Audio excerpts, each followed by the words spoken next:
guys! Magandang hapon sa inyong lahat. And I'm here, Mami Ria Palma-Ragas, wishing you a Merry Christmas in advance and Happy Yuletide season this December.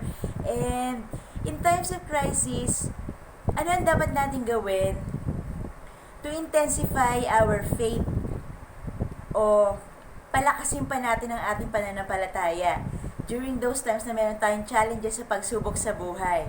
So, sabi sa 1 John 5 verse 4, sapagkat napagtatagumpayan ng bawat anak ng Diyos ang sanlibutan at nagtatagumpay tayo sa pamamagitan ng pananampalataya. So, in Tagalog, unang Juan chapter 5 verse 4, for whatever is born of God overcomes the world. And this is the victory that has overcome the world. What? Our faith. So, what is faith ba? Ano ang pananampalataya? Ano ang pananalig? Faith is being sure of what we hope for and certain of what we do not see.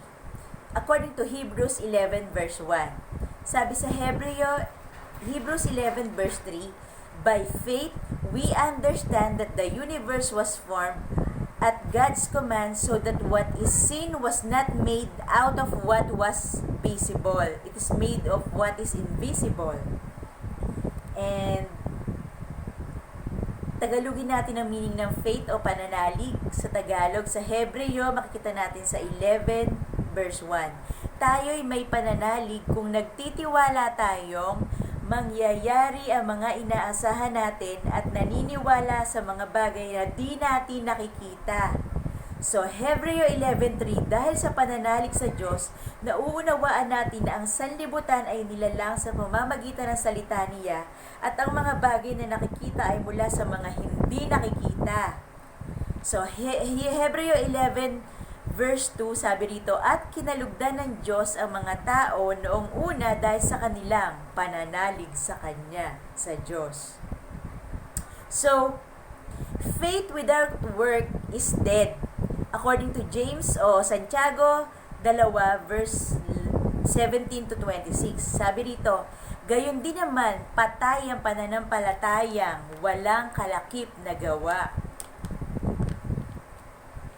So, faith without works is dead. Wala ring silbi. So, Psalms 37 verse 19, kahit na sumapit ang paghihikahos, di mararanasan nila ang pagdarahop. Sabi sa mga marunong manalig at manampalataya na may gawa sa Panginoong Diyos.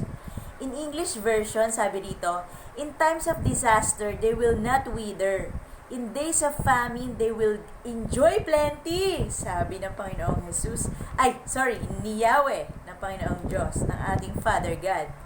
In Proverbs 10:22, sabi rito, sa Kawikaan 10:22, ang pagpapala ni Yahweh ay kayamanan na walang kasamang kabalisahan. So, in English version, sabi rito, the blessing of the Lord brings wealth, and He adds no trouble to it. And according to the Gideon Bible translation, the blessing of the Lord makes one rich, and He adds no sorrow with it. O, sabi naman dito sa Malakay 3:8, will a man rob God? Yet you have robbed me. But you say, in what way we have robbed you? I say, in tithes and offerings, sabi ni Yahweh. So, basahin natin sa Malakias 3:8 o sa Tagalog version. Ang tanong ko naman ay ganito, sabi ng Diyos, matuwid bang dayain ng tao ang Diyos? Hindi, ngunit dinadaya ninyo ako. Sa paanong paraan? Sa mga ikapo at mga handog. Ito yung mga ibinibigay ng mga tao sa bahay-sambahan o templo habang sila'y nagsisimba tuwing linggo. So, Numbers 14 verse 8, sabi rito, if the Lord is pleased with us, He will lead us into that land, a land flowing with milk and honey, and will give it to us. In Tagalog, sa Bilang 14 verse 8, mainam ang lupaing tiningnan namin, saganang-sagana sa lahat ng bagay. Kung loloobin ni Yahweh, ibibigay niya sa atin ang lupaing iyon. Hallelujah! So, itong mga salita ng Diyos sa Biblia ang mag-i-intensify ng ating faith o pananalig o pananampalataya sa Diyos in times of crisis o ng pagsubok sa buhay natin. So, sabi pa nga dito, there's a miracle in your mouth also. Sabi sa Mateo 21:21, tandaan ninyo ito.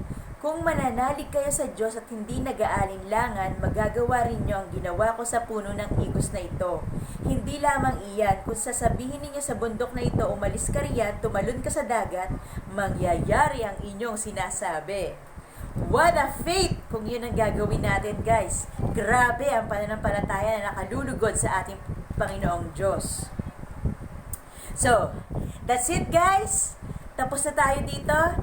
I'm praying for everybody's safety and blessings to pour into our lives from this Christmas season to the next year, year 2024. So, God bless to all of us, guys, and see you next time. Saying bye-bye for now. Merry Christmas in advance to all of us. Peace with you all, guys. Bye!